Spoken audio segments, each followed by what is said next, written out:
So in this video, we're going to talk about our very first day in Luxor, Egypt. We're going to show you our hotel, and we're going to walk you through Karnak Temple, which are ruins that are over 3,000 years old.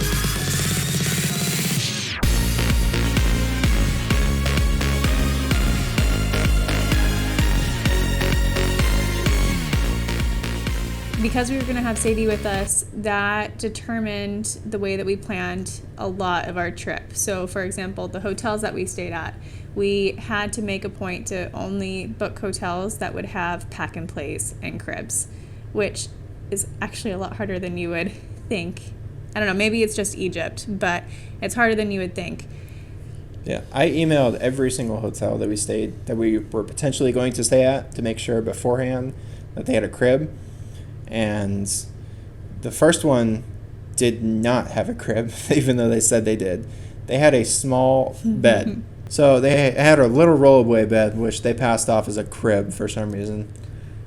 And then when we asked for one, because we told them we're afraid she's going to fall off and roll off, and they said, oh, well, if you just make the sheets really tight and just tuck her in there, strap her in there, she won't fall off. Yeah, she's going to love that. Yeah, no, She so did that, no, we did try that for all of 5 seconds. So anyways, we basically had to, well, you can tell them, yeah. We created a pillow barricade with the couch on one side and then the bigger bed. We pushed her bed up against ours and we created a little pillow barrier, so it was like an artificial crib. Obviously, she could climb over it. That wasn't really our concern. We were more just concerned that she would roll over in her sleep, so Yeah. that prevented that from happening. So it was not that big of a deal, but just funny.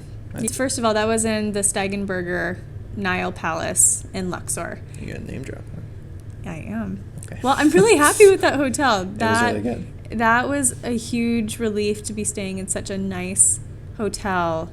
Yeah, after like 27 hours of flights, we get there and they really did treat us really well.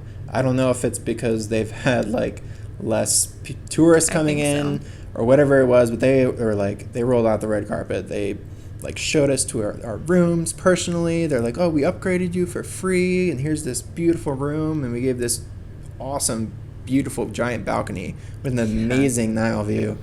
It was way more than I could have anticipated. Like, we scheduled to get a Nile view, but I had no idea it was going to be such a fantastic balcony, and it was everything I could have hoped for in the hotel, so I was very happy.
Google says it's a 5-star hotel, but it was really nice. Yeah, but it was very affordable too. Right. So we would never stay at a 5-star hotel in like Europe or the United States because it would just be way out of our price range. Right.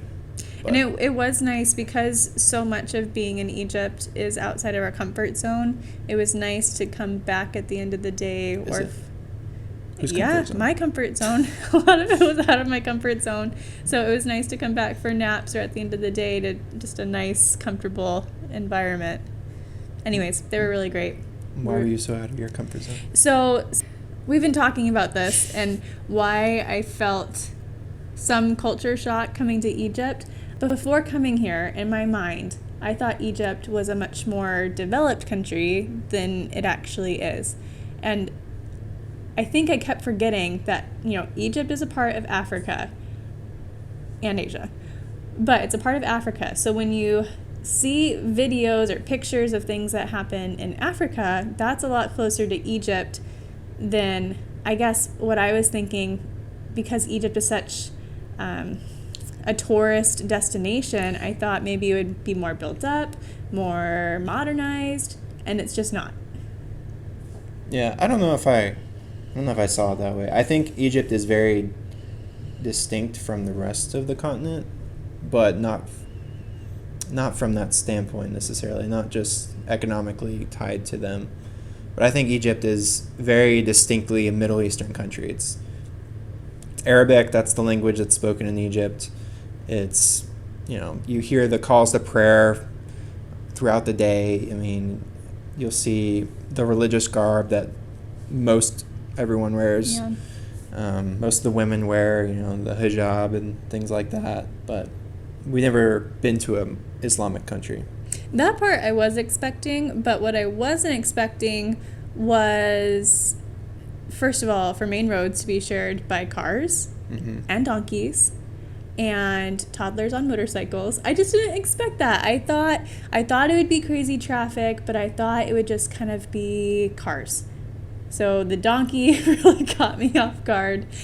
And, when we're walking the streets, and maybe I'm just more sensitive because I'm almost 5 months pregnant, but there are feces and animal carcasses and just things I did not expect just laying on the side of the ground. It's just their way of life. And maybe it's not, obviously we're newbies here to Egypt, so maybe it's not like that everywhere.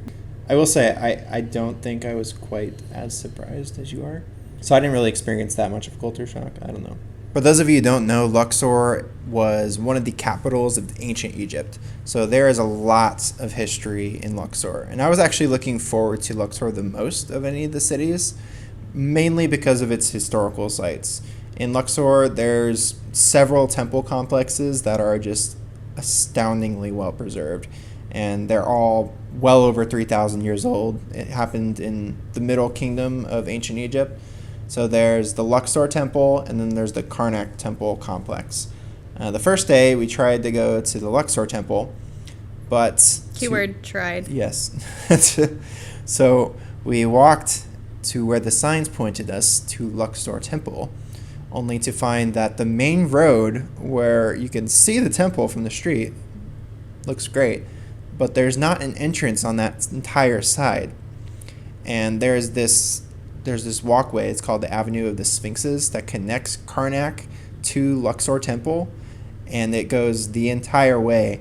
And there's maybe one bridge over the Avenue of the Sphinxes the entire way. So we kept walking, expecting to just go around to the other side of Luxor temple, only to keep finding that it was just farther and farther. And so we were eventually walking like 20 minutes down the road.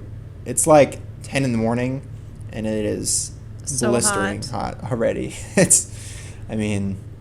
Obviously we expected Egypt in August was going to be hot, but I don't think you expected it to feel that. Well, and it was our first day in that kind of heat.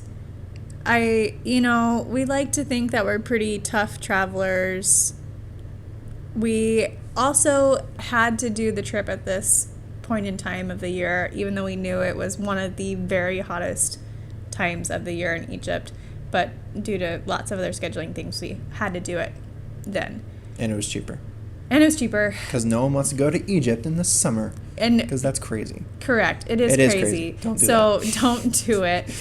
Unless you're really, really accustomed to warm climates. Or you can really plan accordingly. Like we were trying to do. If you do these temples early in the morning and these big sites early in the morning, it makes it so much better. Because by the time noon rolls around, it's easily well over 100 degrees. On that day, it was 111 degrees by noon, I think. 111, and it was not quitting. It was you just couldn't do anything anymore outside unless you're going to the pool. Right. And previous trips that we've taken, we're really used to walking tons and tons and tons of miles. I mean, and when we went to Paris, we walked literally a half marathon every day. And so we are totally game for that. But in Egypt, it just takes it out of you. You can't. And, we were told not to drink the water. So, you could buy bottled water, which is hard to constantly have to keep finding and carrying bottled water everywhere you go. It's just an added step that you have to consider when you're planning an Egypt trip. I'd say probably at any time of the year, honestly, but especially in the summer. Yeah, and of course then we have Sadie, so we have to be extra careful with her too and make sure she doesn't overheat. All the sunscreen, all the sun protection, that kind of thing. She actually did perfectly fine. Yep. So not sunburnt. No worries at all there, and she was very happy to just be in the carrier on Austin's back, and she actually didn't overheat that way either. Nope. She stayed super shaded, but again, going back to the idea that we were thinking that we were going to walk a ton, we end up getting more transportation in Luxor than we had originally anticipated. And wanted to do. Yeah. I mean, because it does cost more, and then of course transportation, like taxis, they'll always try to boost up the price if they know you're American too. So we're 20 minutes down the road and we're nowhere near, and finally I pull out my phone and try to look it up, and we're about halfway to Karnak and halfway from Luxor. So we just decided to turn around and go back to Luxor Temple because we were not going to make it. Going to Karnak and back, it just wasn't going to happen. So, because it was like an hour walk to Karnak. Yeah, and this was our first day, so we didn't feel comfortable enough to try to hail a taxi. No. We didn't want to do that or try to do that. No. So we tried to go around, which we eventually did, and we finally found the entrance. And we get there, and we're like, okay, we're going in, and now it costs money. Didn't know it cost money. Even though we researched as much as we possibly could beforehand. Yep. The sites for these Egyptian historical sites are very poor, if they even exist. Right. So I never saw any of their websites. And what I found on the TripAdvisor, I didn't see anything about a price. But, of course, now that I look for cost under Luxor Temple, it's there. It's like 160 pounds, Egyptian pounds per person. But we get there and we're like, okay, fine, we'll pay. And it's like $10 per person, basically. And so that's fine. And we go to pay, and they're like, no cards. So we don't have any cash because it's our first day. Yeah. And we haven't taken any cash out. And so then we go to an ATM and try to take cash out. But, of course, this ATM doesn't take credit cards, and we didn't have a debit card with us. It was at the hotel. So it was to no avail. So we walked all this way to Luxor Temple for nothing. We turned around and we walked straight back to the hotel and gave up. And never went to Luxor Temple again. And then we all took a nap. And we woke up happier. But it was a rough learning experience after a really rough travel experience to get there. We wasted like half the day doing it. Yeah, which was a bummer. Now, the good thing is that Luxor Temple, you can see from the street. So the entire time that we were walking, you could see it. Yeah, we've seen it, yeah. We just didn't go in and experience inside it. But having learned our lesson from the morning, we decided to get a taxi and go to Karnak Temple by taxi. But we booked the taxi through our hotel. Yeah, because we didn't want to have to hail a taxi. Right, and that was helpful because we got a price up front. Yeah. We were very certain about that.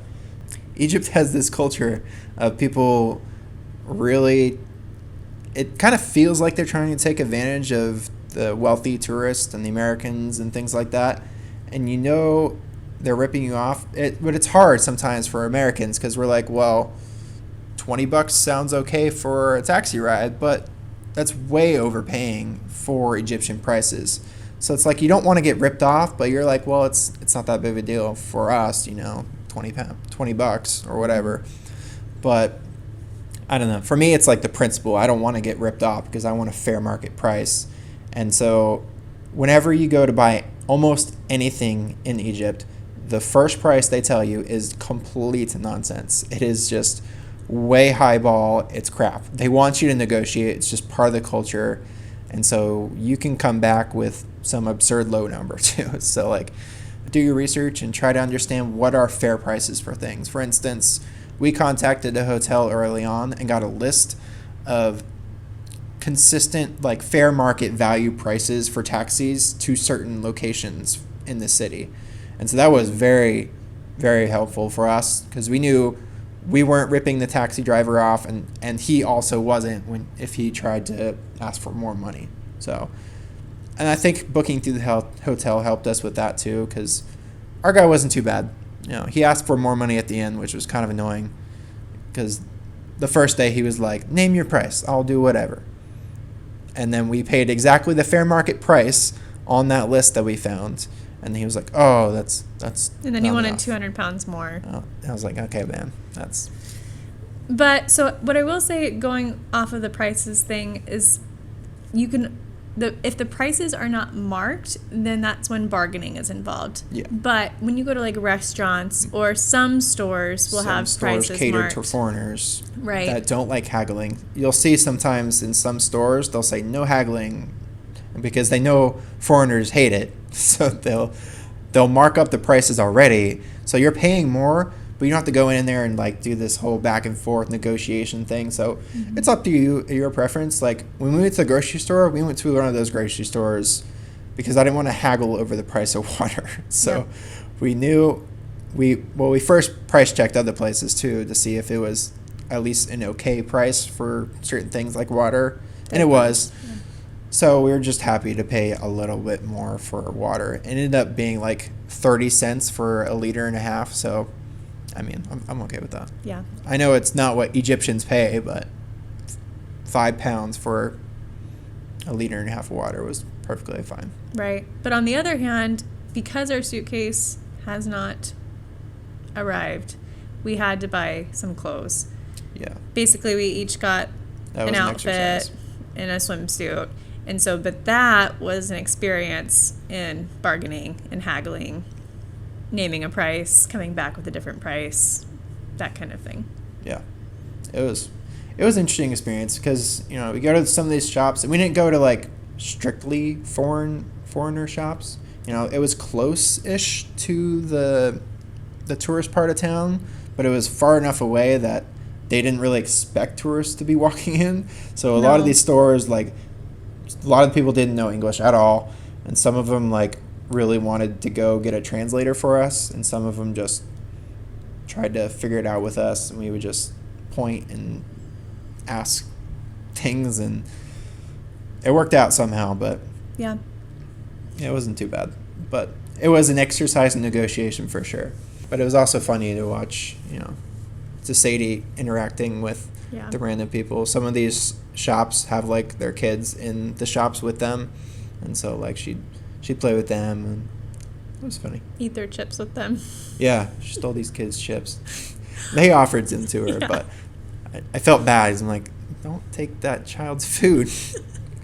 But I will say, overall, yes, it's just kind of it seems like the cultural norm for haggling and wanting to get a higher price and that kind of thing, but overall the Egyptian people have been so kind. In fact, I don't think we've met anyone that seems malicious or mean. I mean the haggling is annoying because it's not part of our culture, but I don't think it comes from like a bad place per se. I would say the most annoying thing in Egypt is probably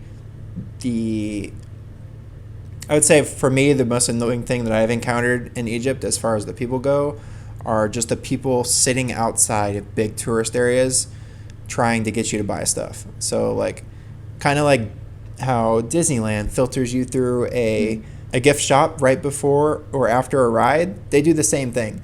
And so in several of the places like Karnak, the Valley of the Kings, and Hatshepsut, they have these gift shops in a row, like just this long gauntlet of gift shops. And so these shopkeepers just like berate every single tourist that is walking through, and they're like, buy this, buy this, buy this, $1, $1. It's just, and it's really annoying and very in your face.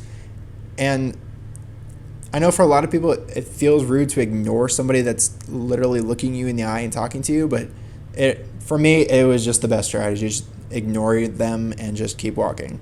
And I do think that they're used to it. They know it. And for me, I don't know, it just comes off the wrong way if you're just like pushing something in my face, literally like inches from my face. Like I'm not gonna buy it because it's in my face or because you're yelling at me to buy it. Like if I want to purchase something, I'm gonna see it myself and want it. Yeah.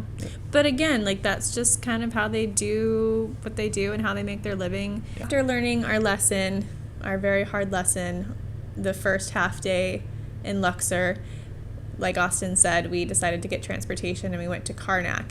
And Karnak is the biggest temple in Luxor or Egypt. Yeah. It's the biggest temple complex, and yeah. I believe in Egypt. They say the world. I don't know the validity of that, but they like to say it's the biggest temple complex in the world. It's like 63 acres of all these temple ruins and various stages of ruins. So some are really well preserved and fantastic. Like some sections of those temples, you can still see the paint like on the ceilings or some residue of the paints on the pillars from 3,000 years ago. It was amazing. I mean, it's one of the coolest sites I've ever been to personally. Right. I think another thing that surprised me about Egypt is that I knew that we'd be seeing really incredible historical sites. And I've been fortunate enough to go to both Rome and Greece before, to Rome and Athens before, where obviously you have some very old, very awe-inspiring sites. But around those sites, it's very modern and shiny and new, but then the sites themselves are very old.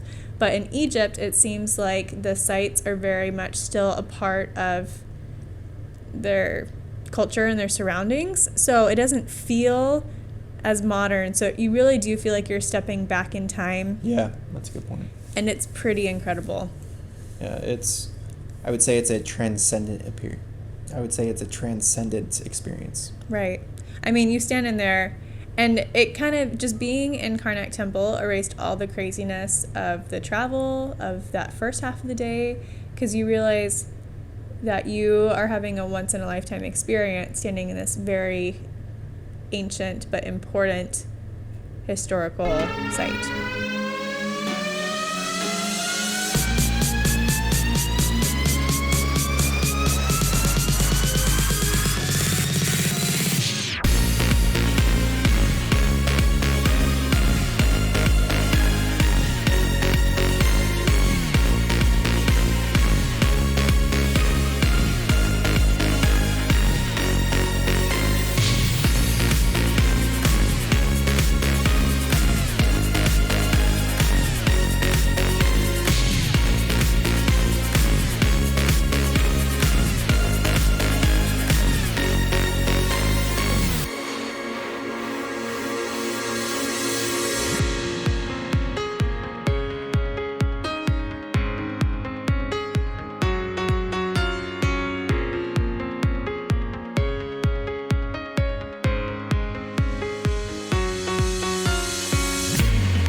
It was incredible. Sadie had fun running around it, I think. But we only stayed there for a couple hours. One, because it closes early. Sites seem to close pretty early here in Egypt. Yeah, everything, all the tourist sites will close at sunset. Right. And the pools. But the other thing was the heat. Is we just, we still had to acclimatize to the heat, so we didn't stay too long. But we saw tons. I mean, we saw plenty, and it was pretty amazing. So thank you so much for watching. And if you're interested, in our next video, we're going to talk about the west bank of Luxor, where we go to the Valley of the Kings and the Temple of Hatshepsut. See you later. Don't stop it.